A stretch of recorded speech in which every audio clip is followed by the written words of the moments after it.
সিরাতুন নবীর এই ধারাবাহিক আলোচনায় গত সপ্তাহে আমরা ছিলাম হুদায়বিয়ার সন্ধির পরে রাসূলুল্লাহ সাল্লাল্লাহু আলাইহি সাল্লাম আশেপাশের এবং বিভিন্ন দেশে দূত পাঠিয়েছেন রাজা বাদশাদের কাছে ইসলামের দাওয়াত দিয়ে, এবং সেখানে আমরা পড়েছিলাম তিনি নাজাশির কাছে পাঠিয়েছিলেন, ইথিওপিয়ার বাদশার কাছে। তারপরে তিনি পাঠিয়েছিলেন রোমান সম্রাটের কাছে, কনস্টান্টিনোপলের যিনি সম্রাট ছিলেন তার কাছে পাঠিয়েছিলেন, হেরাক্লিয়াসের কাছে। তারপরে সেখানে অনেক লম্বা চড়া কথাবার্তা হয়েছিল। আবু সুফিয়ানের সাক্ষাৎকার তিনি নিয়েছিলেন। এরপরে আমরা দেখেছিলাম যে শেষ পর্যন্ত হেরাকাল দিনকে আবিষ্কার করেছিল ঠিকই, কিন্তু সে ইসলাম কবুল করেনি, কারণ দেখলো তার সাম্রাজ্য হারাবে, তার দুনিয়ার পজিশন আর থাকবে না। এখানে আমরা থেমেছিলাম। অতঃপর আমরা এখন যেখানে আসব সেটা হচ্ছে পারস্য সম্রাট ইরানের যে বাদশার কাছে রাসূলুল্লাহ সাল্লাল্লাহু আলাইহি ওয়াসাল্লাম চিঠি পাঠিয়েছেন দাওয়াত দিয়ে ইসলামের নামে। সেই চিঠি পারস্য সম্রাটের কাছে পাঠানোর জন্য রাসূলুল্লাহ সাল্লাল্লাহু আলাইহি ওয়াসাল্লাম ঠিক করলেন সাহাবী আব্দুল্লাহ ইবনে হুযাফা আস-সাহমি রাদিয়াল্লাহু আনহুকে। উনি পাঠালেন চিঠি লিখে। ইরানের তখন যে বাদশা ছিল পারস্য সম্রাট, তার নাম ছিল কিসরা ইবনে হুরমুজ মালিকুল ফুরস, এবং ওই চিঠিটা দেওয়ার জন্য তিনি আব্দুল্লাহ ইবনে হুযাফাকে পাঠালেন আল বাহরাইন এলাকার যিনি শাসক ছিলেন তার কাছে। সে যেন চিঠিটা তার কাছে দিয়ে দেয় পারস্য সম্রাটের কাছে। বাহরাইন তখনকার এই বাহরাইন না, সেই বাহরাইন হচ্ছে বর্তমান সৌদি আরবের পূর্ব এলাকা, যেটাকে বলা হয় দহরান, দাম্মাম, এই এরিয়াতে। ওখানকার একজন শাসক ছিলেন, তার নাম ছিল মুনজির ইবনে সাওয়া। তার মাধ্যমে পাঠালেন, কারণ সে পারস্য সম্রাটের সঙ্গে তার সম্পর্ক ছিল। তো আব্দুল্লাহ ইবনে হুযাফা চিঠিটা সেই আল মুনজির ইবনে সাওয়ার কাছে পাঠালেন, যিনি বাহরাইন এলাকার শাসক ছিলেন। তিনি পৌঁছেতে নিয়ে গেলেন ইরানের বাদশার কাছে। চিঠির ভাষা কি ছিল? আগের মতোই প্রত্যেকটি চিঠিতে সামান্য 2-1 লাইনের বেশ কম আছে। বিসমিল্লাহির রহমানির রহিম, মিন মুহাম্মাদিন রাসূলিল্লাহ ইলা কিসরা আযীম ফারিস। মুহাম্মদ আল্লাহর রাসূলের পক্ষ থেকে পারস্য দেশের সম্রাটের কাছে। সালামুন আলা মান ইত্তাবা আল হুদা, যে হেদায়েতকে অনুসরণ করলো তার প্রতি সালাম। ওয়া আমানা বিল্লাহি ওয়া রাসূলিহি, এবং আল্লাহর প্রতি তার রাসূলের প্রতি যে ঈমান আনলো তার প্রতি সালাম। ওয়া আদউকা বিদুআইল্লাহ, আমি আপনাকে আল্লাহর দাওয়াতের দিকে দাওয়াত দিচ্ছি, আল্লাহর দিকে ডাকছি। ফা ইন্নী রাসূলুল্লাহি ইলান নাসি কাফাতান, আমাকে আল্লাহ তাআলা সমস্ত মানব জাতির কাছে রাসূল হিসাবে পাঠিয়েছেন। লিউনদিরা মান কানা হাইয়া ওয়া ইয়াহাক্কাল কাউলু আলাল কাফিরিন, একটা আয়াতের একটা অংশ তিনি এখানে ঢুকিয়ে দিলেন চিঠির মধ্যে, যাতে করে আমি যারা আমার সময়ে জীবিত আছে এদের কাছে আমি আল্লাহ তাআলা সম্পর্কে সতর্কবাণী পাঠাতে পারি, আর যারা এই দাওয়াতকে মানতে অস্বীকার করে, অস্বীকারীদের প্রতি কথা যেন আল্লাহর কাছে প্রমাণিত হয়ে যায় যে আল্লাহর দাওয়াত দেওয়ার পরেও তারা মানতে অস্বীকার করেছিল। ফা আসলিম তাসলাম, তুমি যদি ইসলাম কবুল করো তাহলে তুমি নিরাপত্তা পেয়ে যাবে। ফা ইন আবাইতা, আর তুমি যদি ইসলাম কবুল করতে অস্বীকার করো, ফা ইন্না ইসমাল মাজুসি আলাইকা, তাহলে পারস্য দেশের বা তোমার সাম্রাজ্যের যারা যারা এই অগ্নি পূজার গুনায় লিপ্ত আছে তাদের সমস্ত গুনার দায়িত্ব তোমাকে নিতে হবে সমপরিমাণ। এই চিঠি নিয়ে পাঠালেন, চিঠি পৌঁছে গেল তার কাছে। ফালাম্মা কুরি আল কিতাবু আলা কিসরা আখাযাহু ফামাজ্জাকাহু, চিঠি যখন তাকে পড়ে শোনানো হলো, সে চিঠিটা হাতে নিয়ে টুকরা টুকরা করে ছিঁড়ে ফেলল। ওয়াকালা ইয়াকতুবু ইলাইয়া হাযা ওয়া হুয়া আবদি, আরে আমার কৃতদাসের মতো একটা লোক আমার কাছে এভাবে লেখে, সে তো আমার কৃতদাস। নাউযুবিল্লাহ, চিঠি ছুঁড়ে ফেলে দিল। তো এই খবর ফেরত আসলো দূতের মাধ্যমে মদিনা রাসূলুল্লাহ সাল্লাল্লাহু আলাইহি ওয়াসাল্লামের কাছে। তিনি খবরটি শুনে বললেন, তিনি কি করলেন, দা আলাইহিম আন ইউমাজ্জাকু কুল্লা মুমাজ্জাকিন। তিনি আল্লাহ তাআলার কাছে দোয়া করলেন যে আল্লাহ, তার সাম্রাজ্যকে তুমি ভেঙে টুকরো টুকরো করে দাও। অতঃপর রাসূলুল্লাহ সাল্লাল্লাহু আলাইহি ওয়াসাল্লাম না, সেই পারস্য সম্রাট এখানেই থামলো না, সে ইয়ামান দেশ তখন পারস্য সম্রাটের আন্ডারে ছিল, তার দখলে ছিল, সেই দেশে তার আধিপত্য ছিল। সেখানকার যে লোকাল গভর্নর শাসক ছিল তার নাম ছিল বাদান। তার সেই বাদান গভর্নর, ইয়ামানের গভর্নরকে পারস্য সম্রাট লিখলো, আনিবা আসমিন ইনদিকা রাজুলাইনে জালদাইনে ইলা হাযার রাজুল আল্লাযী বিল হিজাজ ফালিয়াতিয়ানি বিহি। তুমি দুইজন শক্তিশালী পুরুষকে পাঠাও মদিনায় গিয়ে, যারা সাহসী এবং শক্তিশালী, তাহলে এই হেজাজ এলাকায় বসে এইরকম চিঠিপত্র লেখে, এই লোকটাকে ধরে নিয়ে আসো আমার কাছে। কত বড় স্পর্ধা! যারা শাসক হয়ে বসে, ক্ষমতা হাতের মধ্যে চলে যায়, তারা মনে করে তাদের উপরে আর কেউ নাই, তাই না? আল্লাহ একজন আছেন না।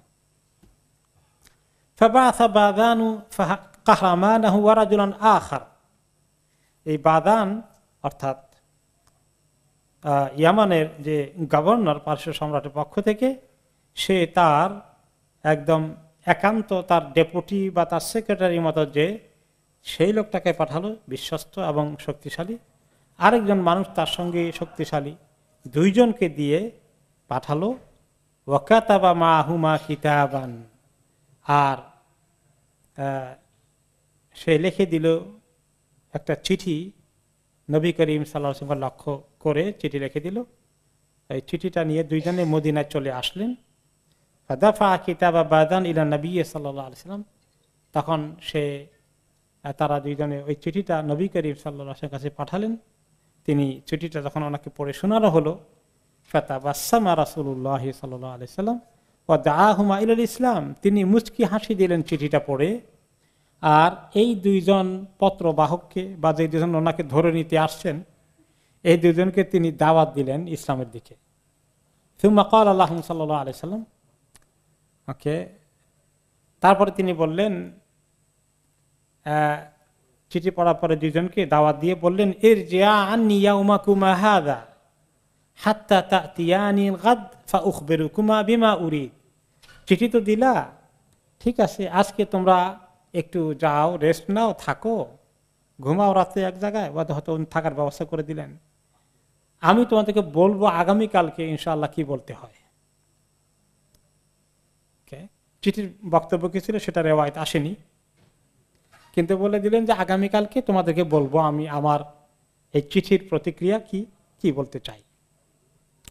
দুইজনে থাকলো রাতে কোনো জায়গায়, কোনো সাহাবীর মেহমানদারিতে হয়তো বা।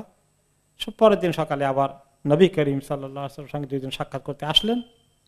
তখন তিনি বললেন যে আবলিগা সাহিবাকুমা আন্না রাব্বি কাতালা রাব্বাহু কিসরা ফি হাদিহিল লাইলা।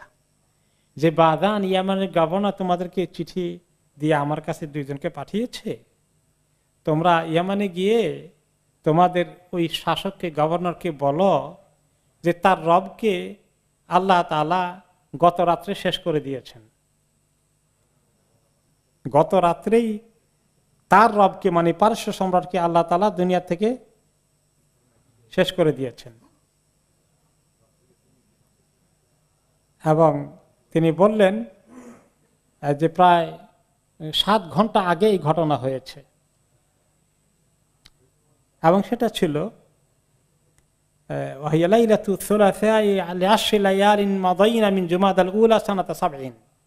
হিজরি 7ম বর্ষে এই ঘটনা ঘটে। সেটা ছিল বুধবার 10ই জমাদিয়াল উলা, হিজরি 7ম সনের ঘটনা এটা। ওয়া আন্নাল্লাহ তাআলা সাল্লাতা আলাইহি ইবনাহু শিরাওয়াই ফাকাতালাহু। এবং ঘটনা কি হয়েছিল, ওই বাদশার ছেলে প্রিন্স, তার ছেলে নিজে, তার প্রিন্স শিরাওয়াই তার নাম ছিল, সে নিজে তার পিতাকে হত্যা করেছে, হত্যা করে গদিতে বসেছে ওই রাতেই।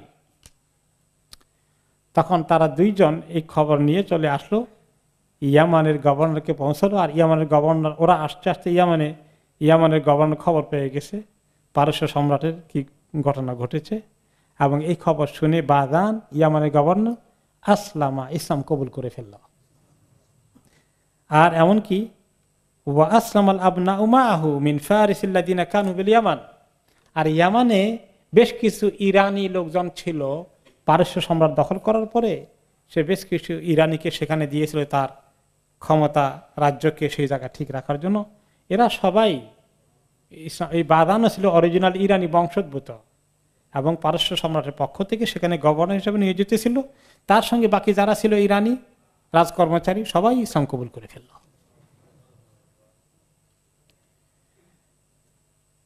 তারপরে নবী করিম সাল্লাল্লাহু আলাইহি ওয়াসাল্লাম এই যে তিনি দোয়া করলেন যে আল্লাহ তুমি পারস্য সম্রাটের এই সাম্রাজ্যকে ভেঙে টুকরো টুকরো করে দাও, সে যেভাবে আমার চিঠিটাকে টুকরো টুকরো করে দিয়েছে। আল্লাহ তাআলা ওনার দাওয়াত, ওনার দোয়া কবুল করলেন, এবং তার এই সাম্রাজ্য চিরে টুকরো টুকরো হতে বেশি দিন লাগেনি। ওমর রাদিয়াল্লাহু আনহুর জামানায় পুরো পারস্য মুসলমানদের নিয়ন্ত্রণে চলে আসে, ইসলামী খেলাফতের আন্ডারে চলে আসে। নবী করিম সাল্লাল্লাহু আলাইহি সাল্লাম বলেছেন বেশি দিন নাই, কিসরা এবং কায়সার রোমান সাম্রাজ্য, পারস্য সাম্রাজ্য আল্লাহ তাআলা মুসলমানদের হাতে এনে দেবেন। ইদা হালাকা কিসরা ফালা কিসরা বাদাহু, এই একবার কিসরা পারস্য সম্রাট যখন নিহত হয়ে যাবে, তাদের আর আরেকজন আসলেও আর তেমন প্রতাপ নিয়ে আসবে না, আস্তে করে লয়ের দিকে যাবে। ওয়াইদা হালাকা কাইসারু ফালা কাইসারা বাদাহু, আর রোমান সম্রাট যে কবুল করেনি দাওয়াতকে, সে হালাক হয়ে গেলে তারপরে আর কায়সার আর রোমান সম্রাটের তেমন কোনো প্রতাপ থাকবে না, আস্তে আস্তে তারাও একদিন শেষ হয়ে যাবে। ওয়াল্লাযী নাফসি বিয়াদিহি লাতাফতাহুন্না কুনুজাহুম ফি সাবিলিল্লাহ, যে সে আল্লাহর হাতে, সে আল্লাহর কসম করে বলি যার হাতে তা আমার জান রয়েছে, তোমরা তাদের সমস্ত সম্পদ যেগুলো তারা কোষাগারে রেখেছে, এগুলো সবগুলো আল্লাহ তাআলা তোমাদের হাতে এনে দেবেন। এবং তাই তা বিজয় হয়ে গিয়েছিল, বেশি দিন লাগেনি।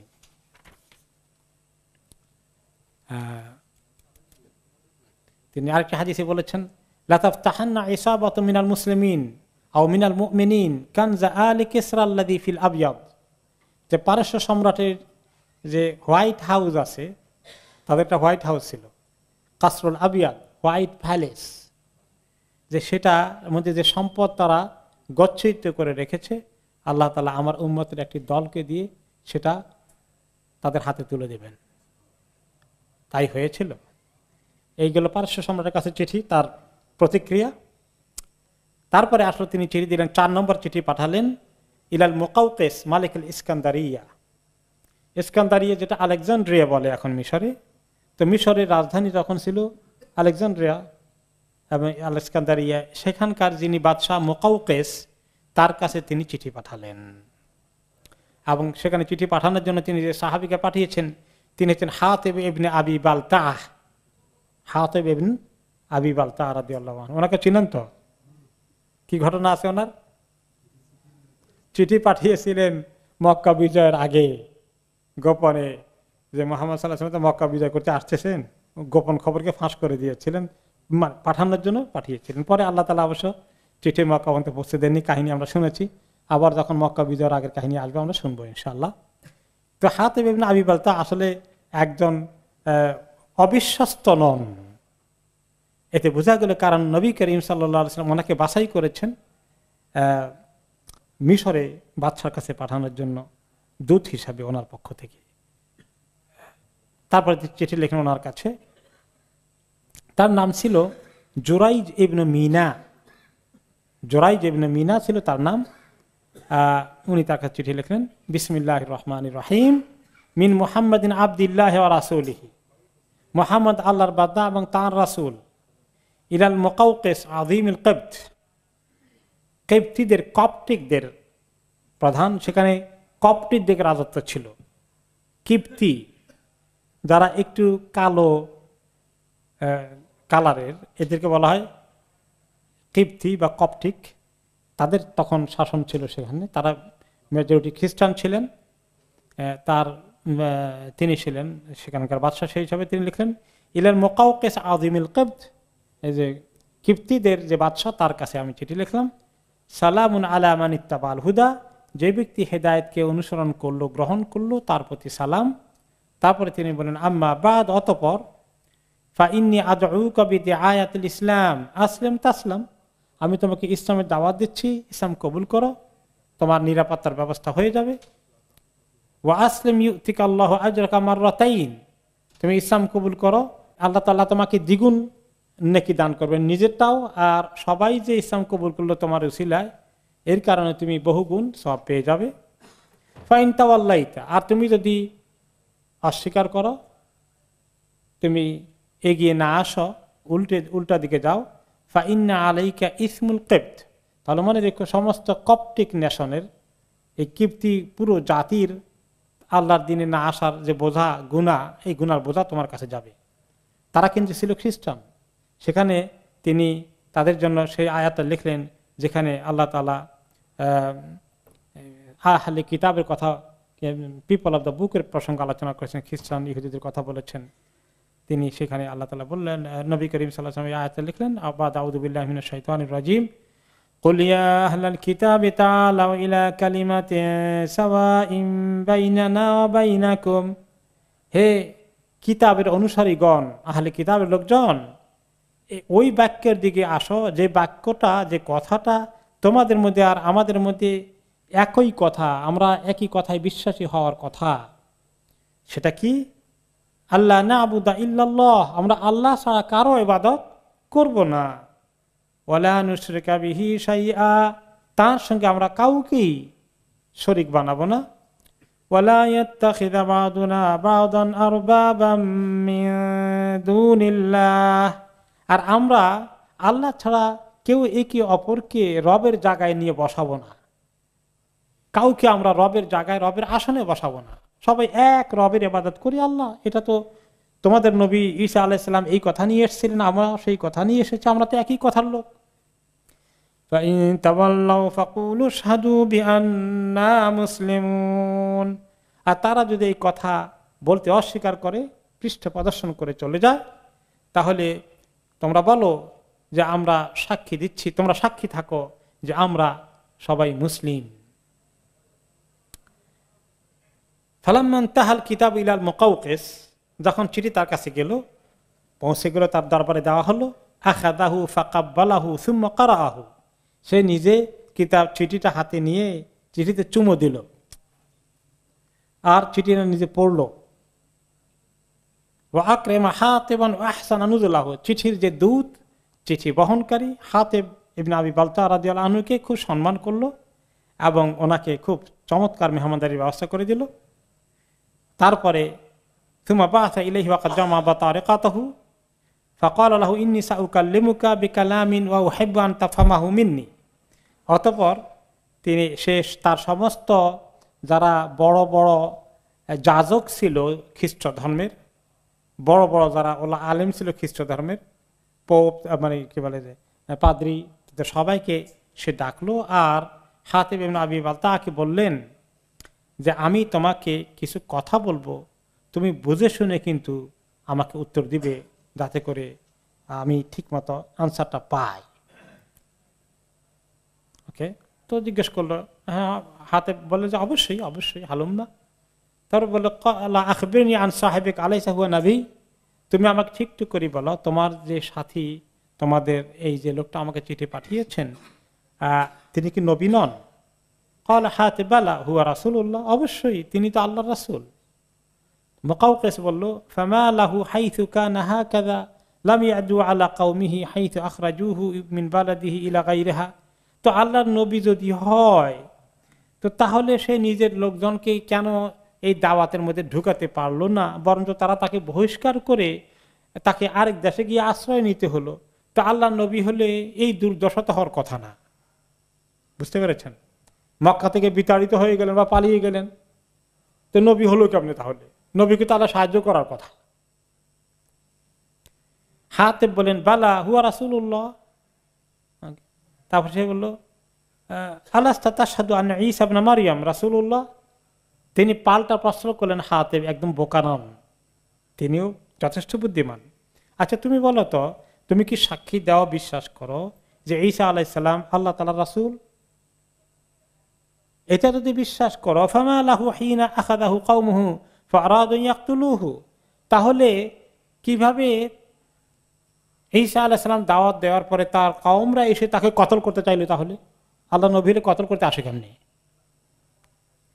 আল্লাহ ইয়াকুনা দা আলাইহিম বিআন উহলিকাহুমুল্লাহু আযজা ওয়া জাল হাত্তা রাফাআহুল্লাহু ইলাইহি ফিস সামাঈদ দুনিয়া। তারপরে তিনি শেষ পর্যন্ত তারা তো কতল করতে পারেনি, বরঞ্চ যারা কতল করতে এসেছিল তিনি আল্লাহর কাছে দোয়া করলেন যে আল্লাহ যেন তাদেরকে হালাক করে দেয়। আর আল্লাহ তাআলা তাকে এই জমিন থেকে উঠিয়ে আমাদের কাছের যে আসমান আছে সেই আসমানে নিয়ে রেখে দিয়েছেন। তাহলে এটা কেমনে হলো? আল্লাহ নবীকে সাহায্য করার জন্য আল্লাহ তাআলা দুনিয়াতে ওনাকে বিজয় দেওয়া, প্রতিষ্ঠা হওয়ার দায়িত্ব কেন পালন করলেন না? পাল্টা প্রশ্ন করলেন। এখন এই প্রশ্নের শুনে মুকাউকিস কি বলে? আনতা হাকিমুন, যা আমিনেন যে হাকিম, তুমি তো অনেক জ্ঞানী মানুষ দেখা যায়, আর সো জ্ঞানী মানুষের কাছ থেকে বোঝা গেল যথেষ্ট জ্ঞান আছে তোমাদের। অতঃপর মুকাউকিস একটা চিঠি লিখে পাঠালো, জবাবের মধ্যে হাতেবের হাতে দিয়ে ওনাকে বিদায় করে দিলেন। তার চিঠির মধ্যে সে লিখলো, চিঠির বক্তব্য যেটা ছিল রাসূলুল্লাহ সাল্লাল্লাহু আলাইহি ওয়াসাল্লামের কাছে, ক্বাদ ক্বারাতু কিতাবাকা, আমি আপনার চিঠি পড়েছি, ওয়া ফাহিমতু মা যাকারতা ফীহি, আর যা যা উল্লেখ করেছেন সব বুঝতে পেরেছি, ওয়া মা তাদউ ইলাইহি, আর যেদিকে আপনি ডাকেন, যেসব দাওয়াত দিয়েছেন সেটাও বুঝেছি, ওয়া ক্বাদ আলিমতু আন্না নাবিয়্যান বাকিয়া, আমি এটা জানি যে একজন নবী আসার বাকি রয়ে গেছে, আসার কথা আছে, ওয়া কুনতু আযুন্নু আন্নাহু ইয়াখরুজু বিশ-শাম, আমার ধারণা ছিল সে শাম দেশে আসবে, সিরিয়ায় আসার কথা। সে মানে একটা প্রশ্নবোধক করে ছেড়ে দিল। তারপরে বলল, ওয়াকাদ আকরামতু রাসূলাকা, তবে আমি আপনার দূতকে অনেক সম্মান দিয়েছি, ওয়া বাআসতু ইলাইকা বিজারিয়াতাইন লাহুমা মাকানুন লি ফিল কিবতি আযীম, দুইটা কৃতদাসী পাঠালাম যারা অত্যন্ত সম্মানিত আমার গোটা জাতির কাছে। ওয়াকাদ, এই দুইটা কৃতদাসী আপনাকে গিফট দিলাম। ওয়াকাদ আহদাইতু লাকা কিসওয়াতান, আর দামি একটা ভালো দামি চাদর আপনার জন্য উপহার পাঠিয়েছি। ও বাগলাতান তার কাবুহা, এবং একটা খচ্চরও দিয়েছি আপনার দৈনন্দিন আরোহণ করে ব্যবহার করার জন্য। ওয়াসমুহাদিল বাগলা দুলদুল, আর এই খচ্চটার নাম হলো দুলদুল। এই চিঠি লিখে উপহার দিয়ে সে পাঠালো। আর এর বাইরে ইসলাম কবুল করলো কি করলো না, কি বুঝলেন? করলো না। এই সম্পর্কে কিছুই মেনশন করলো না। ইসলাম কবুলও করলো না, এই ব্যাপারে সে এড়িয়ে গেল। হাতেব রাদিয়াল্লাহু আনহু মদিনায় আসলেন এবং নবী করিম সাল্লাল্লাহু আলাইহি ওয়াসাল্লামকে চিঠিও দিলেন, আর তার যা কথাবার্তা হয়েছে সেগুলাও বলে শোনালেন। নবী করিম সাল্লাল্লাহু আলাইহি ওয়াসাল্লাম মন্তব্য করলেন, দন্নাল খাবিসু বিমুলকিহি ওয়ালা বাকা লিমুলকিহি, এই নাপাক লোকটা তার রাজত্বের মায়া ছাড়তে পারল না। হক চিনেছে ঠিকই, সে একদম কনফার্ম হয়ে গেছে, চালাকির সাথে সম্মান করে বিদায় করে দিল, কিন্তু সে তার রাজত্বের মোহ ক্ষমতা এটা ছাড়তে পারলো না। কারণ সেও খ্রিস্ট ধর্মের লোকেরা ওখানে গন্ডগোল করবে, ওই হেরাক্লিয়াসের মতো গদি উল্টে যেতে পারে। গদি উল্টার ভয়ে সে আর এগুলো না। তবে তার রাজত্ব থাকবে না বেশি দিন, এটা তিনি মন্তব্য করলেন। ঠিকই তার রাজত্ব থাকেনি, তার রাজত্ব মুসলমানদের কাছে চলে আসছে। ওমর রাদিয়াল্লাহু আনহু জামানায় সাহাবী আমর ইবনে আস রাদিয়াল্লাহু আনহু মিশর জয় করে ফেলেছেন, মুকাউকিসের হাতে আর ক্ষমতা থাকেনি। এখন নবী করিম সাল্লাল্লাহু আলাইহি ওয়াসাল্লাম তার হাদিয়া কবুল করলেন, অসুবিধা নেই। অমুসলিমরা রাষ্ট্রীয়ভাবে হাদিয়া দিলে মুসলিম রাষ্ট্র কবুল করতে পারে, এটা না জায়েজ কিছু না। হারাম কোনো আইটেম না দিলে জায়েজ আছে। অমুসলিম যদি আপনাকে কোনো গিফট দেয় হারাম না, এটা জায়েজ আছে কিনা? জায়েজ আছে, অসুবিধা নেই। তো এটা তিনি গ্রহণ করলেন। আর এই দুইটা যে কৃতদাসী ছিল তারা খুবই মানে কোয়ালিটির দিক থেকে অনেক হাই ছিল। একজন মারিয়া কিপ্তিয়া আর আরেকজন তার বোন সিরিন, এই দুইজনকে পাঠিয়েছিল আর কি। মারিয়া কিপ্তিয়া রাদিয়াল্লাহু আনহাকে নবী করিম সাল্লাল্লাহু আলাইহি ওয়াসাল্লাম নিজের স্ত্রীর মর্যাদার মতো করে রাখলেন এবং তার ঘরেই ওনার ছেলে ইব্রাহিম আলাইহিস সালাম পয়দা হয়েছিল। মনে আছে 18 মাস বয়সে ইব্রাহিমের ইন্তেকাল হয়ে গিয়েছিল। এই মারিয়া কিপ্তিয়ার ঘরেই ওনার সন্তান হয়। আপনারা জানেন যে কৃতদাসীকে স্ত্রীর মর্যাদার মতো দিয়ে রাখার ব্যবস্থা আছে এবং যখন সন্তান হয়ে যায় তারা স্ত্রীর মর্যাদা পেয়ে যায়। আর সিরিনকে নবী করিম সাল্লাল্লাহু আলাইহি সাল্লাম আরেক সাহাবীকে দিয়ে দিলেন। কেউ কেউ বলেছেন জাহাম ইবনে কাইস আল আবদারি রাদিয়াল্লাহু আনহুকে দিয়েছিলেন, আর কেউ কেউ বলেছেন অন্য কোনো সাহাবীকে দিয়েছিলেন। যাই হোক, এই দুইজন কৃতদাসীকে তিনি গিফট হিসেবে গ্রহণ করেছিলেন। কোন কোন রিওয়ায়াতে আছে দ্বিতীয় জনকে তিনি সাহাবী হাসান ইবনে সাবিত রাদিয়াল্লাহু আনহুকে দিয়েছিলেন। পরে নবী করিম সাল্লাল্লাহু আলাইহি ওয়াসাল্লাম সাহাবীদেরকে বললেন, সহিহ মুসলিমের রিওয়ায়াতে আছে, قال رسول الله صلى الله عليه وسلم إنكم ستفتحون مصر وهي أرض يسمى فيها القيراط। তোমরা মিশরকে একদিন জয় করে ফেলবে, খুব বেশি দিন থাকবে না। আর সেই হচ্ছে এমন একটা দেশ যে দেশের মধ্যে কিরাত নাম দেওয়া আছে। এই কিরাতের অর্থ কি? কিরাতের অর্থ হচ্ছে দিনার, স্বর্ণ মুদ্রার অংশ হিসাবে কিরাত বোঝানো হয়। এখানে তার অর্থ হচ্ছে যে মিশরের মধ্যে অনেক ফসল হয়, কৃষিকাজ হবে, এখানে এটা একটা ধনী দেশের মতো ছিল। ওকে, একদিন তোমরা এটা বিজয় করবে, তোমাদের জীবনে এটা ঘটবে। হয়তো নবী করিম সাল্লাল্লাহু আলাইহি ওয়াসাল্লাম তখন দুনিয়াতে থাকবেন না, এটাই তিনি আল্লাহর কাছ থেকে ইশারা পেয়েছেন। তো তিনি সাহাবাদেরকে ওসিয়ত করলেন, ফাইদা ফাতাহতুমুহা ফাআহসিনু ইলা আহলিহা। মিশর দেশটা দখল করে ফেললে তোমরা ওই মিশরবাসীর প্রতি তোমরা ভালো ব্যবহার করো, ভালো আচরণ করো। কেন? ফাইন লাহুম যিম্মাতান ওয়া রাহিমা ওয়া আও যিম্মাতান ওয়া সিহরা। তিনি বললেন, কারণ মিশরের জাতির সঙ্গে তোমাদের একটা আল্লাহর পক্ষ থেকে যেমন তাদের হক আছে, জিম্মাদারি। যে কোনো দেশকে যদি তোমরা গ্রহণ করো বা দখল করো, তাহলে সেখানকার লোকদের প্রতি স্বাভাবিকভাবেই তোমরা তাদের অধিকারকে নষ্ট করে দিও না, সম্মানের সাথে করা। এটা সাধারণ ওসিয়তের মতেই, কিন্তু স্পেশালি বললেন তাদের রাহিম। রাহিমের অর্থ কি? মাতৃত্বের সম্পর্ক, মাতৃত্ব। আপনার কি বলে মাতুলালয়, মাতুলালয় বুঝছেন? নানার বাড়ি, নানার বাড়ি মামা বাড়ি। তো সেখানে তো লোকগুলা তোমাদের নানা বাড়ি মামা বাড়ির লোকজন। তো কিসের নানা বাড়ির লোকজন কম তো দেখি, কে চিন্তা করে বের করতে পারবেন? মাশাআল্লাহ, হ্যাঁ, এক্সিলেন্ট। ইব্রাহিম আলাইহিস সালামের শ্বশুর বাড়ি মিশরে, ওনার স্ত্রী হাজের, উনি মিশরের। এবং হাজারের সন্তান ইসমাইল আলাইহিস সালাম। ইসমাইল আলাইহিস সালামের সন্তানের সে বংশের প্রতীককে রাসূলুল্লাহ সাল্লাল্লাহু আলাইহি ওয়াসাল্লাম নিজে। তো রাসূলুল্লাহ সাল্লাল্লাহু আলাইহি ওয়াসাল্লাম আদি পিতার নানার বাড়ি মামার বাড়ি মিশর, যে তাদের এই একটা আমাদের সঙ্গে আত্মীয়তা আছে। ইসমাইল আলাইহিস সালামের বংশ ওদিক থেকে আসছিল, মায়ের দিক থেকে। কাজে এটা একটা হক তাদের আছে। আরেকটা এটা হলো রাহেমান। আর কোন কোন রেওয়ায়েতে আছে তিনি বলছেন সেহরান। সেহের অর্থ হচ্ছে শ্বশুরালয়ের সম্পর্ক। এটা দিয়ে আরেকটা বোঝানো হয়েছে, সেটা কোনটা কে বলবেন এবার? এই মারিয়া, মাশাআল্লাহ, রাদিয়াল্লাহু আনহা। মারিয়া রাদিয়াল্লাহু আনহা ওনার স্ত্রীর মর্যাদা পেয়ে গেছেন কৃতদাসী হিসাবে আসার পরে। ওনার ঘরে ওনার সন্তান হয়েছে। তার মানে তারা তো এক ধরনের আমার শ্বশুর বাড়ির লোকের মতো, তাদের সঙ্গে ভালো ব্যবহার করো।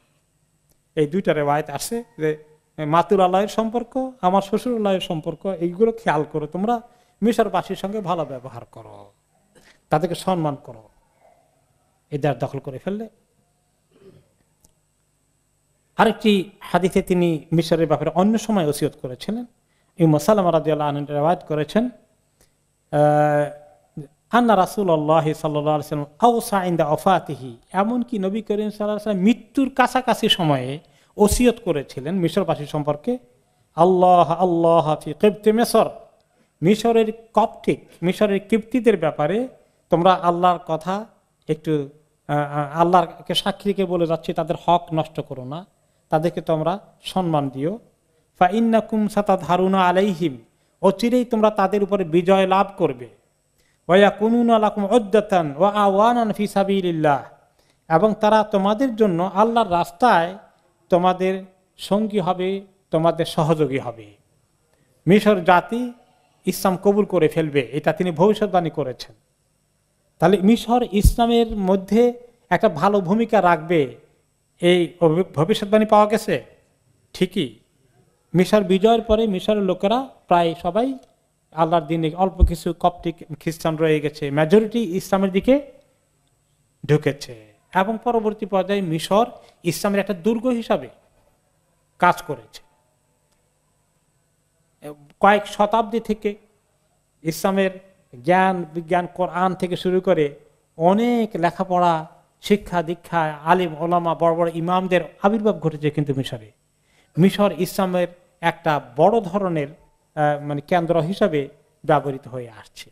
আল আজহার ইউনিভার্সিটি থেকে শুরু করে। জি,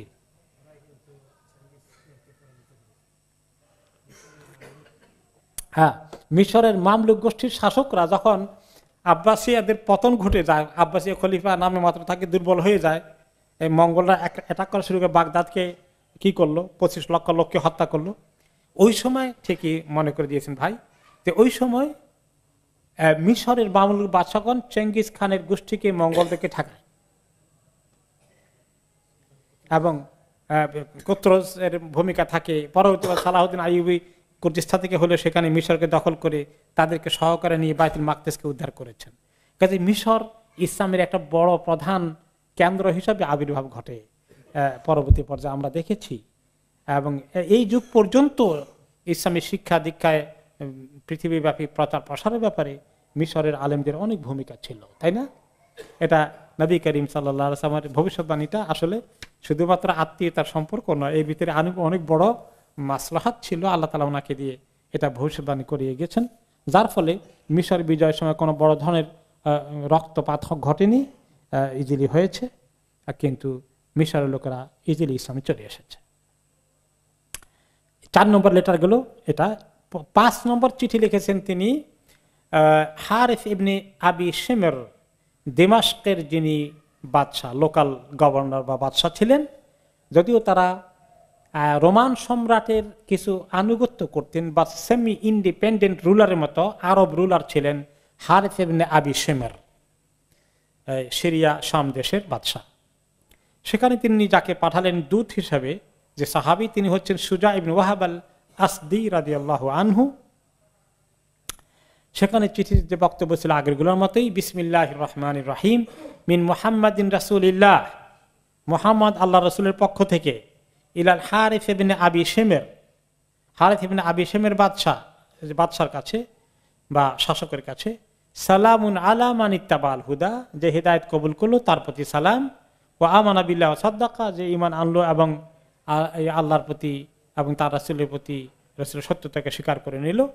ইন্নী আদউকা ইলা আন তু'মিনা বিল্লাহি ওয়াহদাহু লা শারীকা লাহ, আমি তোমাকে দাওয়াত দিচ্ছি তুমি ঈমান আনো আল্লাহর প্রতি, যে তিনি এক, তার কোনো শরীক নেই।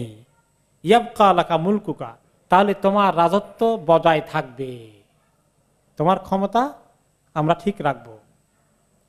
ফালাম্মা ক্বারা আল হারিস ইবনে আবি শিমর কিতাব রাসূলিল্লাহ সাল্লাল্লাহু আলাইহি ওয়াসাল্লাম রামা বিহি, সেই চিঠিটা পড়ে চিঠিকে থ্রো করলো, নিক্ষেপ করলো, ফেলে দিল, ছুঁড়ে মারল। ওয়া ক্বালা মান ইয়ানতাজিউ মিন্নী মুলকি, আমার রাজত্ব কে নিতে পারে? সে আমাকে রাজত্ব রাখার কথা বলতেছে, কে নিবে আমার রাজত্ব? ওয়া বাদা হাযা আর-রাজুল ইয়াহশুদু জাইশাহু লিল হুজুমি আলাল মাদিনা, বরঞ্চ তাই নয়, শুধু সে তার সৈন্য সামন্ত জোগাড় করা শুরু করে দিল, মদিনা আক্রমণ করে সে মুহাম্মদ সাল্লাল্লাহু আলাইহি ওয়াসাল্লামের এই স্পর্ধাকে সে উড়িয়ে দেবে। হ্যাঁ, এমন তার প্ল্যান করলো। ওয়ালাকিন হিরাকাল তাদাখালা ওয়া দাআহু ইলিয়া, কিন্তু হেরাক্লিয়াসের সঙ্গে তার সম্পর্ক, সে হেরাক্লিয়াসকে সম্রাট মানে, আসে অনেকটা সেমি ইন্ডিপেন্ডেন্ট রুলার হিসাবে শাসন করে। তখন হিরাক্লিয়াস দেখলো এই যুদ্ধ শুরু হয়ে গেলে সেও এই যুদ্ধের চাচ্ছিল না, সেও একটু চালাক আছে যে খামাকা রক্তপাতের দরকার নাই, কারণ এটা আবার তার সাম্রাজ্যকে এফেক্টেড করে ফেলে কিনা, যেহেতু এ হলো তার সাম্রাজ্যেরই এক ধরনের অংশের মতো। সুজা ইবনে ওয়াহাব যিনি চিঠি নিয়ে গিয়েছিলেন তিনি মদিনায় ফেরত আসলেন। মদিনায় আসার পরে রাসূলুল্লাহ সাল্লাল্লাহু আলাইহি ওয়াসাল্লাম সুজাকে বললেন, জবাব দিলেন, বাদাবুল কুহু, তার রাজত্ব শেষ হয়ে গেছে। ওয়ামাত আল হারিস ইবনে আবি শিমর আল গাসসানি আমাল ফাতহ, মানে শেষ হয়ে গেছে, মানে শেষ হয়ে যাচ্ছে, শেষ হয়ে যাবে অচিরেই। এবং যেই বছর আল্লাহ তাআলা মক্কা বিজয় করে দেন সেই বছরই সে মৃত্যুবরণ করে, অল্প কয়েকদিন পরে আর কি, 2 বছরের মাথায়। এরপরে নবী করিম সাল্লাল্লাহু আলাইহি ওয়াসাল্লাম 6 নম্বর চিঠি পাঠালেন হাউজা ইবনে আলী মালিকুল ইয়ামামা, ইয়ামামা দেশ যেটা নজদ অথবা রিয়াদ এলাকায় বর্তমানে, তাদের কাছে, তাদের বাদশা ছিল যে শাসক হাউজা ইবনে আলী, তার কাছে পাঠালেন। সেখানে তিনি পাঠালেন যে সাহাবী, ওনার নাম হচ্ছে সালিত ইবনে আমর আল আমিরি রাদিয়াল্লাহু আনহু। সেখানে চিঠির ভাষা ছিল বিসমিল্লাহির রহমানির রহিম, মিন মুহাম্মাদিন রাসূলিল্লাহ ইলা হাউজা ইবনে আলী, মুহাম্মদ আল্লাহর রাসূল এর পক্ষ থেকে হাউজা ইবনে আলীর কাছে চিঠি। সালামুন আলা মান ইত্তাবাল হুদা, যে হিদায়াতকে অনুসরণ করলো তার প্রতি সালাম। ওয়া আলাম আন্না দীনি সায়াযহারু ইলা মুনতাহাল খৌফ, তিনি জানেন যে এই লোকটা কিন্তু খুব বেশি দূরে না মদিনা থেকে, সে খবরটা অবশ্য পেয়ে গেছে, কিন্তু এখনো ইসলামের দিকে আসছে না। তো তিনি বলে, তুমি জেনে রাখো আমার যে দিন আল্লাহ পাঠিয়েছেন এটা যদ্দূর পর্যন্ত উটের খুর যায়, ঘোড়া যায়, এই আরব দেশে যদ্দূর পর্যন্ত কোনো প্রাণীর বিচরণের মধ্যে যায় পুরোটাই আমার দিনের মধ্যে চলে আসবে। মানে আরব উপদ্বীপের কোনো অংশ ইসলামের বাইরে থাকবে না, এটা তুমি নিশ্চিত হও। তাহলে ভালো তোমার জন্য, ফাসলিম তাসলাম, তুমি ইসলাম কবুল করো, তুমি নিরাপত্তা পেয়ে গেলে নিরাপদ হয়ে যাবে।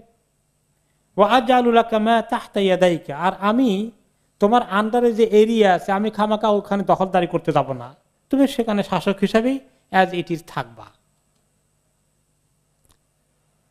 চিঠি যখন আসলো সালিতের কাছে, সালিত নিয়ে আসেন হাউজা ইবনে আলীর কাছে, সে তাকে খুব ওয়েলকাম করলো। ও তারপরে তিনি চিঠিটা পড়ে শোনালেন। হাউজা ইবনে আলী চিঠির কোনো উত্তর দিল না। ওকে, ওয়া কাতাবা ইলা রাসূলিল্লাহি সাল্লাল্লাহু আলাইহি কিতাবান ফীহি, বরঞ্চ মানে এই ইসলাম কবুল করলো কি করলো না এই উত্তর না দিয়ে সে বলল আরেকটা চিঠির মধ্যে, চিঠি লিখে পাঠালো, মা আহসানা মা তাদউ ইলাইহি ওয়া আজমালাহু, তুমি অনেক সুন্দর বিষয়, এক্সেলেন্ট একটা কথা লিখে আমার কাছে পাঠিয়েছ, ভালো জিনিসের কথাই বলেছ, খারাপ কিছু বলনি। ওয়া আনা শাইরু কওমি ওয়া খাতিবুহুম, আর আমি তো তুমি জানো আমার কওমে শুধু শাসক না, আমি একজন তাদের জাতীয় কবিও, এবং আমি একজন ভালো বক্তা তাদের কাছে, আমার অনেকগুলো কোয়ালিটি তারা জানে। বলে আরবু তাহাবু মাকানি ফাজআল লিবাদাল আমরি আতবাক, আর আরবের অন্যান্য এলাকার লোকেরাও আমাকে যথেষ্ট সম্মান দেয়। তো তুমি যে ভালো কথা লিখছো, ফাজআল লিবাদাল আমরি আতবাক, তাহলে তুমি তোমার যে দিনের পর দিন তোমার যে প্রভাব প্রতিপত্তি বিস্তার হচ্ছে এবং তোমার যে একটা ক্ষমতার দিকে তুমি এগিয়ে গিয়েছো, অনেকটা দখল করে ফেলেছ, তো এগুলোর কিছু অংশ আমাকে শেয়ার করো। খালি আমারটা রেখে দেওয়া না, তোমার ওখান থেকে যেগুলো নিয়েছো আরো নেবার সামনে, ওগুলো আমাকে অংশীদার বানাও, তাহলে আমি তোমার সঙ্গে কোঅপারেশন করতে রাজি আছি। কারণ আমি একজন অনেক, কবি হওয়া আরব দেশে কিন্তু অনেক বড় কিছু হয়ে যেত ওই সময়।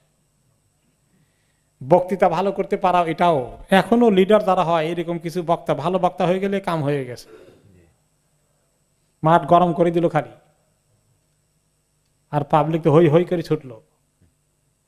তো এরকম যে আমার অনেক প্রভাব আছে, তা আমি খামাখা যাবার, তুমি সব একলা দখল করবা সব, আমাকে যদি পার্টনার করো তাহলে ঠিক আছে, কনসিডার করি। অতঃপর সে এই সাহাবী যিনি দূত ছিলেন সালিত রাদিয়াল্লাহু আনহুকে অনেক গিফট দিলেন এবং সুন্দর ইয়ামানি পোশাক দিয়ে ওনাকে সুন্দর ড্রেস দিয়ে পরিয়ে দিলেন। নবী করিম সাল্লাল্লাহু আলাইহি ওয়াসাল্লাম সবগুলো নিয়ে মদিনায় রাসূলুল্লাহ সাল্লাল্লাহু আলাইহি ওয়াসাল্লামের কাছে আসলেন, চিঠি দিলেন। চিঠি শুনে পড়ে নবী করিম সাল্লাল্লাহু আলাইহি ওয়াসাল্লাম চিঠি পড়া হলে বললেন, লাউ সাআলানি সায়াবাতান মিনাল আরদি মা ফাআলতু। সে যদি আমার কাছে আমাদের যে ইসলামী যে আমাদের দেশ মদিনা আশেপাশে যতটুকু ইসলামের আন্ডারে এসেছে সামনের দিকে আসবে, যদি একেবারে বেকার একটা ভূমি থাকে, কিচ্ছু হয় না, বেকার জায়গা থাকে কিছু, সেটাও চায়, তাহলে আমি দেব না তাকে। আমি কি এখানে ক্ষমতার শেয়ার করতে দুনিয়াতে আসছে নাকি? সেও হালাক হয়ে গেল, তার হাতে যা আছে এগুলো হালাক হয়ে যাবে। আর বেশি দিন তাকে বাঁচতে হয়নি। নবী করিম সাল্লাল্লাহু আলাইহি সাল্লাম মক্কা বিজয় করার থেকে যখন মদিনায় ফেরত এসেছিলেন, ওই তারপরেই এই হাওয়াদা ইবনে আলীর মৃত্যু হয়ে গেল। এই 6টি চিঠি তিনি বিভিন্ন দেশে পাঠিয়েছিলেন, আর চিঠিগুলো পাঠিয়েছিলেন তিনি সবগুলো চিঠি একদিনে লিখিয়েছেন। ওকে, আর সেটা ছিল হিজরি 7ম সনের মুহাররম মাসে। এছাড়া এই পরে আরো কয়েকটা চিঠি লিখেছেন ছোটখাটো এলাকা। ওমানের বাদশার কাছে পাঠিয়েছেন, বাহরাইনের শাসকের কাছে পাঠিয়েছেন, ইয়ামানের শাসকের কাছে পাঠিয়েছেন ইত্যাদি। আরো কিছু ইয়ামানের ছিল, বাদান ছাড়াও আরেকটি এলাকায় ছিল। এভাবে করে এগুলা পরবর্তী পর্যায়ে আসবে ফাতে মক্কার পরে, সেগুলো আমরা পরে দেখবো ইনশাল্লাহ। আমরা এখন ওই সময়ের কারণে, অর্থাৎ যখন যেটা ঘটেছে 7ম হিজরিতে কি ঘটেছে সেগুলাকে এর ভিতরে সীমাবদ্ধ রাখা হচ্ছে। 8ম হিজরিতে, 9ম হিজরিতে, 10ম হিজরিতে চিঠি যেটা লিখছেন সেটা পরে আসবে। নবী করিম সাল্লাল্লাহু আলাইহি ওয়াসাল্লাম এখানে চিঠিপত্র যেখানে পাঠিয়েছেন সেখানে তিনি অনেক বাছাই করার ক্ষেত্রে তিনি কোন সাহাবীর কোন এলাকা সম্পর্কে জানা আছে, কোথায় তার কতগুণ প্রভাব আছে, এগুলোকে খেয়াল করেছেন। এবং তিনি চিঠির ভাষাকে খুব ইজি করেছেন এবং আল্লাহর দ্বীনের দাওয়াত দেওয়াই মেইন উদ্দেশ্য ছিল। তিনি চিঠির মধ্যে কোন দিক থেকে এলাকার মধ্যে তাদেরকে রেখে দেওয়ার চিন্তা করেছেন, তারা যেন তাদের ক্ষমতা না হারায়, এটারও তাদেরকে তিনি ইঙ্গিত দিয়েছেন, যাতে করে খামাকা মানুষকে খেপিয়ে না তোলে। ক্ষমতা হারানোর কথা শুনলে তো সবাই ঘাবড়িয়ে যায়, এটা হারাতে হবে না। এটাও তিনি বুদ্ধিমানের কাজ করেছেন, একজন জ্ঞানী লোকের মতো, যে সব ফেলে দাও এগুলো, তুমি আল্লাহ নবীর কথা মানো, আর তোমার কোনো ক্ষমতাই থাকবে না, এইরকম কোনো কিছু তিনি করেননি। মানুষকে যারা যে যেখানে আছে, সে যদি ইসলামের ব্যাপারে দ্বিমত পোষণ না করে, তাহলে তাকে আর সেখানে ডিস্টার্ব করা দরকার নেই, সে থাকতে পারে সেখানে। কোনো কোনো জায়গায় তিনি রেখেও দিয়েছেন যারা এটাকে অ্যাকসেপ্ট করেছে, যেমন নাজাশির ক্ষেত্রে হয়েছে। এরপরে আমরা দেখি যে নবী করিম সাল্লাল্লাহু আলাইহি ওয়াসাল্লামের এই হুদায়বিয়া থেকে আসার পরে তিনি এগুলা ঘটলো।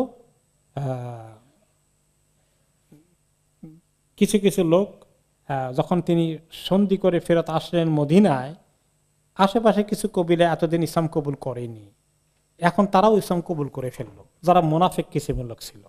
দেখলো যে মক্কার কাফেররা ওনার সঙ্গে যুদ্ধ না করার জন্য চুক্তি করেছে, তাহলে বোঝা গেল মুহাম্মদের শক্তি কোয়াইট স্ট্রং হয়ে গেছে, এখন আমরা আর বাইরে থেকে লাভ নাই, আমরা ঢুকি।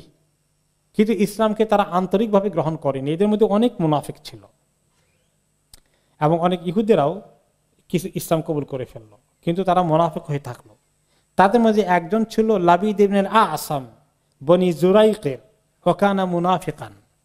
কোন কোন রেওয়ায়েতে এসেছে সে ইহুদি ছিল, কোন কোন রেওয়ায়েতে আসে না বনি জুরাইকের একজন মদিনাবাসী ছিল, ইহুদি না, কিন্তু সে ইসলাম কবুল করলো মুনাফিক হিসাবে থাকার জন্য, অন্তর দিয়ে ইসলাম কবুল করেনি। সে অনেক বড় জাদুকর। মদিনার ইহুদিরা কেউ মুনাফিকে ইসলাম কবুল করেছে, কেউ এখনো করেনি। তারা তার কাছে আসলো, এসে বলল, ইয়া আবাল আসাম আনতা আসহারু মিন্না, আমরা ইহুদিরাও কিছু জাদুটনা করি, কিন্তু আপনি তো আমাদের সবাইকে ছাড়িয়ে গেছেন, আপনি অনেক এক্সপার্ট। মুহাম্মদ সাল্লাল্লাহু আলাইহি ওয়াসাল্লাম কথা বলে যে উনি আমাদের অনেক নারী পুরুষকে সেহের করে ফেলেছে, মানে ইসলাম দিয়ে সেহের করছে আর কি, ইসলামে নিয়ে গেছে, এবং আমরা কিছুই করতে পারলাম না, ফালাম নাসনা শাইআন, তাকে থামাতে পারছি না। ওয়ান তারা আসারাহু ফিনা ওয়া খিলাফাহু দীনানা, আর তুমি জানো সে আমাদের কত ক্ষতি করেছে, আমাদের দিনের আমাদের কত ক্ষতি হয়েছে তার মাধ্যমে।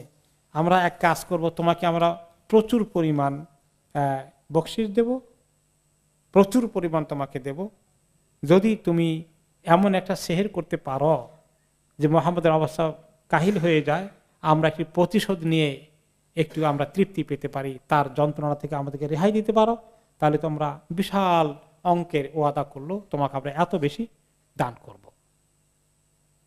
সে তাদের কথা এগ্রি করলো। এরপরে সে নবী করিম সাল্লাল্লাহু আলাইহি ওয়াসাল্লাম কোনো একটা কৃতদাসের মাধ্যমে জোগাড় করলো কয়েকটা জিনিস, মুসতিন ও মুসাতিন, ওনার চিরুনি দিয়ে যে চুল আঁচড়াতেন সেই চিরুনিটা গ্রহণ করলো, আর ওই চিরুনির মধ্যে লাগানো ছিল কয়েকটা চুল ছিঁড়ে টেড়ে চুল বা দাঁড়ি, সেগুলো জোগাড় করলো এবং এগুলোর মধ্যে কয়েকটা গিরা দিল। ওয়াতাফাল্লা ফিহি তাফলান, এবং অনেকগুলো শিরকি মন্ত্র কুফরি কালাম পড়ে পড়ে সেহের করলো, জাদু করলো। অতঃপর এই জাদুটাকে করে খেজুর গাছের খেজুর ধরলে খেজুরের থোড়ের মতো যেটা বের হয় আবরণ শক্ত, এইটার মধ্যে আবার এটাকে প্যাক করলো, করে চলে গেল।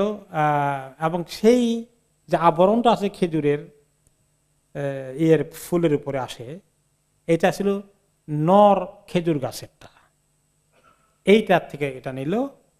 তারা জানে কোনটার মধ্যে করলে সেহের বেশি মজবুত হয়, মাদিটার তুলনা নটা থেকে করলে মজবুত হয়। এরপরে সেহের করে টরে সেই সেহেরের স্টাফ যে জিনিসগুলো আছে এগুলোকে একটা কুয়ার নিচে রাখলো। আরব দেশে বড় বড় কুয়া আছে, এটা একটা পরিত্যক্ত কুয়ার মতো ছিল, এবং কুয়ার নিচে একটা পাথর থাকে বড়, এটাকে তারা বলে রাউফা।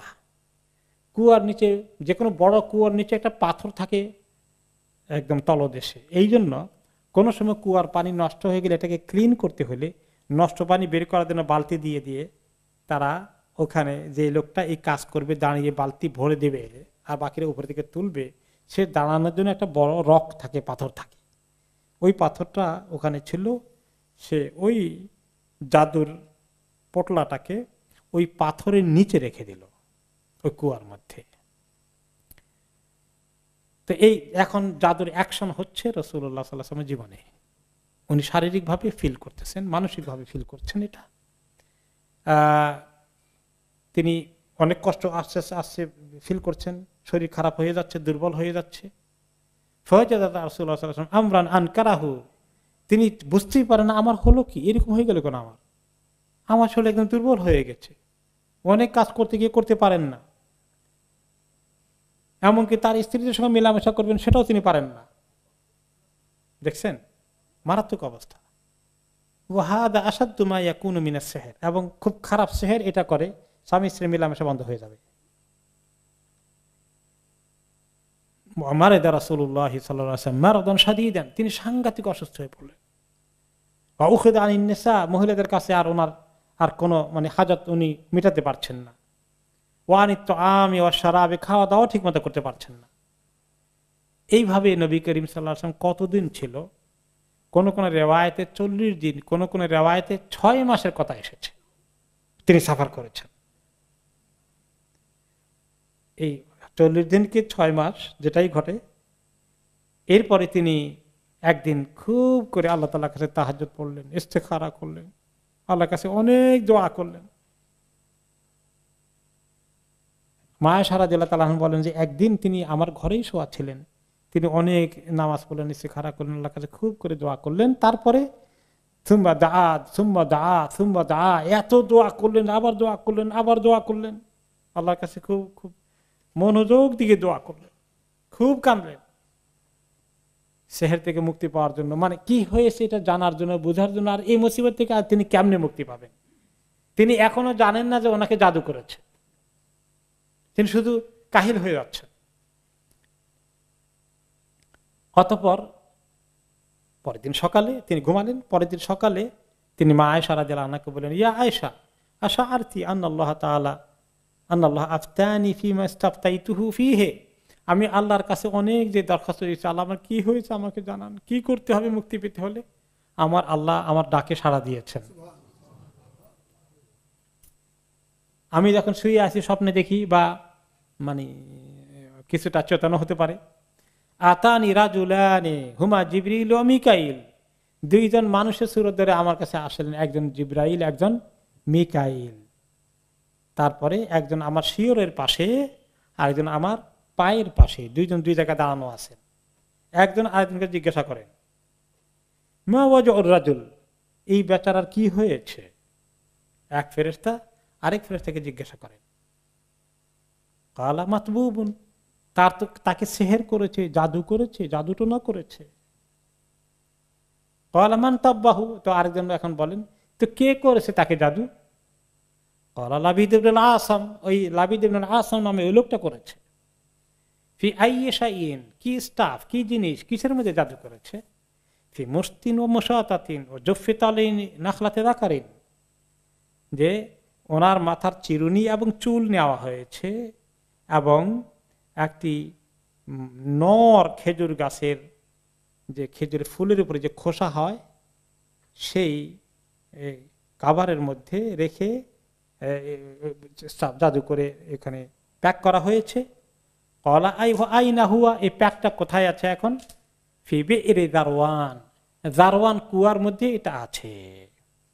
নবী করিম সাল্লাল্লাহু আলাইহি ওয়াসাল্লাম স্বপ্ন দেখে এটা ওনাকে বললেন। পরে তিনি কয়েকজন সাহাবীকে নিয়ে সে কুয়ার কাছে আসলেন, এসে দেখলেন যে ওইটার হালত কি।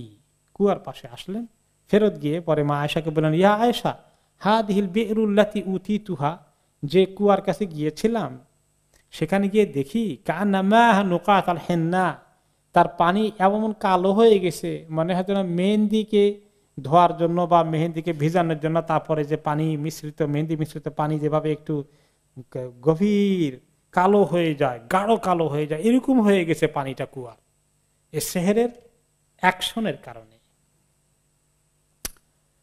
আর তার পাশে, কুয়ার পাশে খেজুর গাছ আছে, সেই খেজুর গাছের অবস্থাও কাহিল। কান্না নাখলাহারু উসু শায়াতিন, এই কুয়ার পানি তার শিকড় দিয়া যে খেজুর গাছ একটু পানি তার গাছের মধ্যে গিয়েছে, এইটারও এমন অ্যাকশন হয়েছে, গাছের মাথা, খেজুর গাছের মাথা জ্বলে টুলে অগোছালো হয়ে মনে তারা শয়তানের মাথা হয়ে গেছে গাছের মাথা। দেখছেন সেহেরের অ্যাকশন কিরকম হতে পারে। তো আয়েশা রাদিয়াল্লাহু তাআলা আনহা বললেন, ইয়া রাসূলুল্লাহ আফালা ইস্তাখরাজতাহু, তাহলে সেহেরের স্টাফটাকে আপনি বাইর করলেন না? তখন তিনি বললেন, কাদ আফানি আল্লাহু ফাকারিহতু আন উসিরা আলান নাসি ফিহি শাররান, আল্লাহ তাআলা আমাকে, এটা সেহের আবিষ্কার হওয়ার পরে কিছু আমল জিবরিল আলাইহিস সালাম ওনাকে করেছেন, ওনাকে রুকিয়া করেছেন জিবরিল আলাইহিস সালাম এসে, বিসমিল্লাহি আরকিক মিন কুল্লি শাইইন ইউযিক মিন শাররি কুল্লি নাফসিন আইনিন হাসিদিন আল্লাহু ইয়াশফিক, এবং কুলাদুল ফালাক ওয়া নাস পড়ে ফু দিয়েছেন, দোয়া করেছেন, শেফার দোয়া করেছেন, রুকিয়া করেছেন।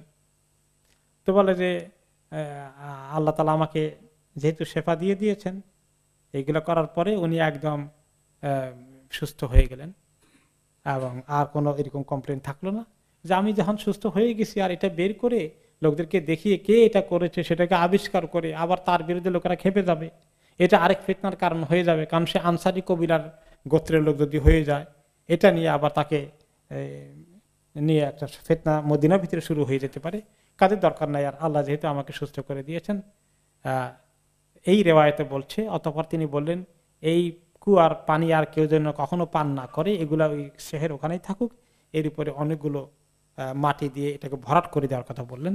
এইটা এই রেওয়ায়তে আসছে। কোন কোন অন্য রেওয়ায়তে আসছে যে নবী করিম সাল্লাল্লাহু আলাইহি ওয়াসাল্লাম ওখান থেকে পানি সব উঠিয়ে ওই সেহেরের স্টাফকে বের করেছেন, এবং সেখানে কোন কোন রেওয়ায়তে পাওয়া গেছে যে ওনার পুত্তলিকার মতো তারা ওনার একটা ছবির মতো করে বানিয়েছে, তুলা দিয়ে কাপড় দিয়ে ওনার মতো করে বানিয়েছে, বানিয়ে এখানে কতগুলো সুই দিয়ে 11টার মতো করে দিয়ে ওনার ব্যাপারে জাদু মন্ত্র করে করে রেখেছে। পরে জিবরিল আলাইহিস সালাম বলে দিলেন যে এইগুলো আপনাকে বলেন কেউ এগুলো পড়ে পড়ে একটা করে সুই খুলতে, এক একটা আয়াতের পড়ে একটা করে সুই খুলতে, পিনের মতো করে খুলতে। তো যখনই একটা খোলা হয় ওনার একটু ভালো লাগে, আর একটা খোলা হয় আর একটু ভালো লাগে। 11টা খোলা হয়ে গেছে, উনি একদম সুস্থ হয়ে বসছেন, মনে হয় ওনার কোনো অসুস্থতা আর নাই। সেহেরের স্টাফ যদি এভাবে বের করে যায়, ফিজিক্যালি কোনো জায়গায় পাওয়া যায় জাদুটনার, ওটাকে যেভাবে কিছু রুকিয়া পরে জিনিসটাও পাওয়া যায়, তাহলে কিন্তু কুইক অ্যাকশন হয় এবং রুগী তাড়াতাড়ি ভালো হয়ে যায়। তো এই সময় নবী করিম সাল্লাল্লাহু আলাইহি ওয়াসাল্লামের কাছে নাজিল হলো, কোন কোন রিওয়ায়াতে আসে যে এই সময়ে সূরা ফালাক এবং সূরা নাস নাজিল হয়েছে। এবং নবী করিম সাল্লাল্লাহু আলাইহি ওয়াসাল্লাম তখন বললেন, উনজিলাত আলাইয়া সূরাতান ফাতাআওয়াযু বিহিন্না, আমার কাছে দুটো সূরা নাজিল হলো, ফালাক এবং নাস। তোমরা সবসময় এই দুটো সূরা দিয়ে নিজের প্রতিরক্ষা করো, নিজেকে হেফাজত করার ব্যবস্থা করো। ফাইন্নাহু লাম ইতাআওয়াদ বিমিসলিহিন, এই দুটো দিয়ে যেভাবে আল্লাহর কাছে প্রোটেকশন পাওয়া যায়, সাংঘাতিক প্রোটেকশন হয়ে যায়। এই জন্য সকাল সন্ধ্যায়, ফজরের পরে, মাগরিবের আগে, মাগরিবের পরে তিনি নবী করিম সাল্লাল্লাহু আলাইহি ওয়াসাল্লাম এগুলো পড়ছেন, শোয়ার সময় পড়তেন। সো এই যে ফালাক এবং নাস তিনি আমল করতেন। এখানে আমরা যেটা শিখলাম যে জাদু আছে, জাদুটনা একটা জিনিস আছে। অনেক মানুষ এগুলোকে কুসংস্কার মনে করে, কারণ এগুলো কিছু নাই মনে করে না, অনেকে মনে করে। এটা একটা ভুল। আবার কিছু লোকে কিছু না থাকলেও বলে খামাকে জাদু করেছে, সবকিছুর মধ্যে আবার সেটা লাগিয়ে দেয়। আবার কেউ এটাকে মোটেও অস্বীকার করে না, জাদুটনা বলতে কিছু নাই। আরে আপনি ফালাক নাস পড়বেন, আবার জাদু কিসের, এটা আপনি কোনো ক্ষতি করবে না। তো নবী করিম সাল্লাল্লাহু আলাইহি ওয়াসাল্লাম কি আমল করেন নাই? তো ওনারে এটা ক্ষতি করলো কেমনি? তাহলে আপনি আমল করা সত্ত্বেও দেখা যাচ্ছে এটা হতে পারে, কিন্তু এটাও আল্লাহর পক্ষ থেকে পরীক্ষা, এটাও অসুস্থতা, এটাও আপনার গুনাহ মাফের কারণ হবে, এটাও আপনি মজলুমের শিকার হয়ে আল্লাহর কাছে পাক সাফ হয়ে যাবেন। তবে আল্লাহ তাআলা আমাদেরকে এখান থেকে মুক্তি পাওয়ার জন্য কোরআন দিয়েছেন। মুআউযাতাইন, কুল হুয়াল্লাহু আহাদ, নাস, এর পাশাপাশি রুকিয়ার আয়াতগুলো আছে। পুরো কোরআন শিফা, অনুনাজ্জিলু মিনাল কোরআনি মা হুয়া শিফা ওয়া রাহমাতুল লিল মুমিনিন। সূরা আল বাকারার ব্যাপারে নবী করিম সাল্লাল্লাহু আলাইহি ওয়াসাল্লাম স্পেশালি বলেছেন যে এটাকে জাদু করা সাহায্য করতে পারে না, সহজ, তাদের অনেক কষ্টের কারণ হয়। তো এখন কেউ কেউ বলবেন কতদিন রুকিয়া করলাম তেমন তো ফায়দা হয় না, একটু হয়ে আবার যেন কেমন হয়। তো এটা আপনি যুদ্ধের ময়দানে আছেন, এটা আরেকটি যুদ্ধ। ফিজিক্যালি দুশ্মনের সঙ্গে ইনসানের সঙ্গে যুদ্ধ একটা, আর এটা হলো এই সেহরের সঙ্গে জড়িত থাকে কারা? জিনরা, মানুষ জাদুকররা নিজেরা এইটা করায় কাকে দিয়ে? জিন জাদুকরকে দিয়ে। তারা তাদের সাহায্য নেয়, তাদের সাহায্য নেওয়ার জন্য তাদেরকে মাবুদ মানতে হয়, তাদের ইবাদত করতে হয়, ওই তাদেরকে বশ করার জন্য। এরকম কুফরি কালাম, শিরকের কালাম যারা করবে, তাদেরকে কিছু আমল আছে একদম বড় বড় কুফরি শিরক করলে, জিনা, ব্যভিচার, অন্যায় যত রকমের আছে, খুব বড় বড় এরকম ক্রাইম করতে হবে। শুধু সাধারণ জেনা না, মাহরামের সাথে জেনা করতে হবে, আল্লাহ মাফ করুন। এই জাতীয় অনেক অন্যায় কাজকর্ম করে যখন বড় ক্রিমিনাল হয়, তখন সে কিছু মন্ত্র পড়লে, শিরকি কথা বললে, তখন জিন তার কাছে চলে আসে, কি চাও? অমুকরে তাবিজ করাইতে চাই, অমুককে ক্ষতি করতে চাই। এভাবে করে এগুলো কারা ক্ষতির চেষ্টা করে। এখন এগুলোর মোকাবিলায় আল্লাহ তাআলা আমাদেরকে কি দিয়েছেন? কোরআন দিয়েছে। তা আপনারা বলেন যে আল্লাহ ওদেরকে এগুলো করার মতো সুযোগ না দিলে ভালো হতো, দিয়েই তো আমাদের মুশকিলে ফেলে দিয়েছেন। কিছু জিনিস আছে আল্লাহ তাআলা আমাদেরকে পরীক্ষা করেন। শয়তানকে সৃষ্টি না করলে তো ভালোই হতো মনে হয় যেন, কিন্তু আল্লাহ সৃষ্টি করেছেন যে এগুলো পরীক্ষায় আমাদেরকে কি করতে হবে? পাশ করতে হবে। তো এই জন্য যদি আপনি যুদ্ধক্ষেত্রে থাকেন, শয়তানদের যখন তারা এই লাগিয়ে দেয়, আপনি সূরা বাকারা পড়েন, আপনি রুকিয়া করেন, কিছু কমলে আবার আসে, তারা আপনি যুদ্ধে আছেন, তারা যুদ্ধে একবার করে তো ছেড়ে দেয় না, তাহলে আপনি দেখা যায় হয়তো সারা জীবনই যুদ্ধ করতে হবে। আর মুসলমান তো সত্যিকার মুসলমান তো যুদ্ধের মধ্যেই আছে নাকি? শয়তানের সঙ্গে আমাদের যুদ্ধ আছে না? আপনি বলবেন যে শয়তানের সঙ্গে বহুদিন যুদ্ধ করছে, আর দরকার নেই সন্ধি করে ফেলি, তাহলে সে থামবে নাকি? ইন্নাহু লাকুম আদুউম মুবিন। আর জিনেরাই শয়তান। তাদের মধ্যে যারা প্রকৃত মুসলিম আছে তাদের সংখ্যা কম, এরা ছাড়া বাকি সবই মুশরিক, কাফের। আর এদের কাজই হচ্ছে ইবলিসের ফর্মুলা কার্যকরী করা, কাজে তারা আমাদের দুশমন। কাজে দুশমনে যখন দেখবে যে আপনি গাফেল হয়ে গেছেন, কয়দিন রুকিয়া করছেন ঠিক মতো, এখন আপনি আবার ছেড়ে দিয়েছেন, আর কত কর্মী টায়ার্ড হয়ে গেছে, বাদ দেই, তো আপনাকে হতাশ করে দিবে। অথবা আপনাকে বলবে যে এগুলো কিছু হবে না, ওগুলো বাদ দিয়া আমাদের সঙ্গে সন্ধি করে ফেলা, এগুলো বাদ দেওয়া, তাহলে শান্তিতে থাকবা, এই বুদ্ধিও দিতে পারে। আসলে শান্তি, দুশমন কি আপনার শান্তি দিবে? কোনোদিন দেবে না। কাজে আলহামদুলিল্লাহ আল্লাহ তাআলা কোরআন দিয়েছেন এবং এই কোরআনে তাদের অনেক ক্ষতি হয়। কত যে তারা জ্বলে পুড়ে মরে এই কোরআনের কারণে আপনি তো দেখেন না। কাজেই এটা মনে করবেন না যে আপনি সাফার করছেন আর কোনো তারা একতরফা করে যাচ্ছে, মোটেই না। তারা অনেক সাফার করে, তারা আপনাকে সেহের করে কষ্ট দেয়। আপনি যখন কোরআন পড়েন কি কষ্ট তাদের হয়, আপনার সেহেরের কষ্টে যে কষ্ট হয় তার চেয়ে কত গুণ বেশি তাদের কষ্ট হয়। আলহামদুলিল্লাহ।